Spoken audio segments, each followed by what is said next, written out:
Information Superstation. You know, once upon a lifetime, I had an associate of mine who was a very powerful leader once asked me, if you could identify yourself as two animals, which animals would you pick? And I had never heard this question ever before. I don't know if it's in your book, but I had never heard it before. And I was just sitting there kind of stumped and not really sure. And I said, well, what about you? And he said, well, I think I would be an eagle and a tiger because I'm an incredible visionary and I'm a very powerful person. And I sat there in his wisdom and space and looked at him and thought about it, thought about it, and thought about it. Can't believe I'm saying this over the air. And I said, well, I think I would be Thumper and Bambi because I'm a great encourager and I am so sensitive. And he just stopped and looked at me and said, Thumper and Bambi? And you know, it caused me to come to a point that I can really get into a person's world if I ask them the question to tell me a little bit about yourself or to find 3 words that would describe yourself.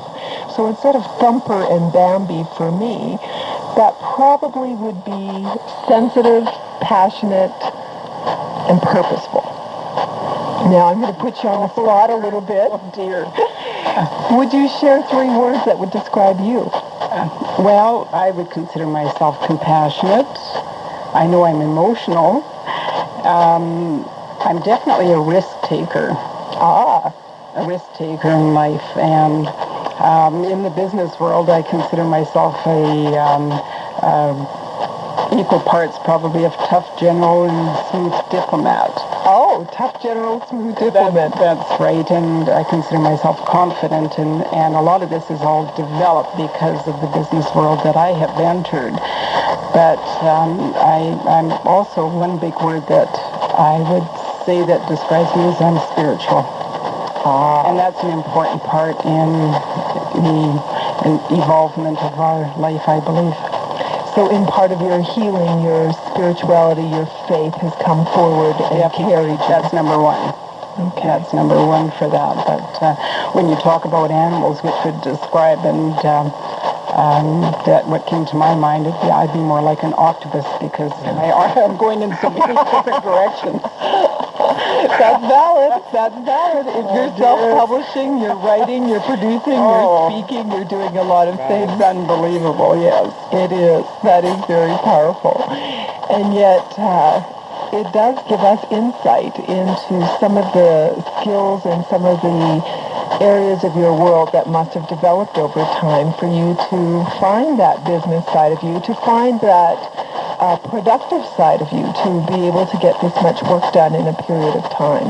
That's right, and a lot of people think that they're obsolete in the business world, and even though I'd been an at-home mom for a period of years, that you can bring the skills forward that you had, and that's what I did. I realized that the discipline that I had years ago in the business profession really did me well, and you need that. You need that in life and in business. I love the entrepreneurial world, and I'm one of these people who reads a lot of business magazines and books, and I like the spirit of people who are on a mission, and their ups and downs. A lot of the successful people just haven't had it handed to them. It's a process and a painful process, and I've been there myself. I mean, I've hit potholes. If I look back and say, how in the world did I ever do all this? It's just amazing. It's just as well I didn't know what was ahead for me.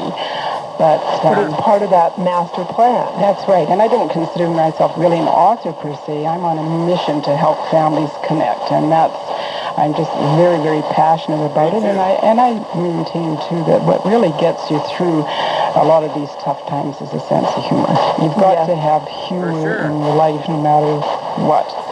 Well, I think that spirituality can give you part of your purpose. If you look at that common thread that has been planted in you and has developed in you throughout the different moments and the different stages of your world and start to try and see just what has been that common thread that has been so delicately woven truly through this tapestry we call life, and to see what has been in store, and to see how we might bring those gifts and talents into the next project that we're working on. And so that's exciting to think that what you've done is you've tried to take some of those things that were questions of your own and to put them in a format so that they could be questions that other people could take ownership to and find the answers for. That's right. I think in questions these days now. After doing 10,000 questions on that other one. That's right. And in business too, I don't like the word failure, but I guess you can say you learn to fail fast and you fix it fast. Well, I think most successful people, especially entrepreneurs, know that success is a very fine line, and you're always walking on the edge of failure if you're walking on the edge of success. Mm-hmm. And that many, many people have actually attempted businesses and had to learn through those errors and learn through those times, not calling them failures or mistakes, but instead learning opportunities. This weekend, if you happen to be doing a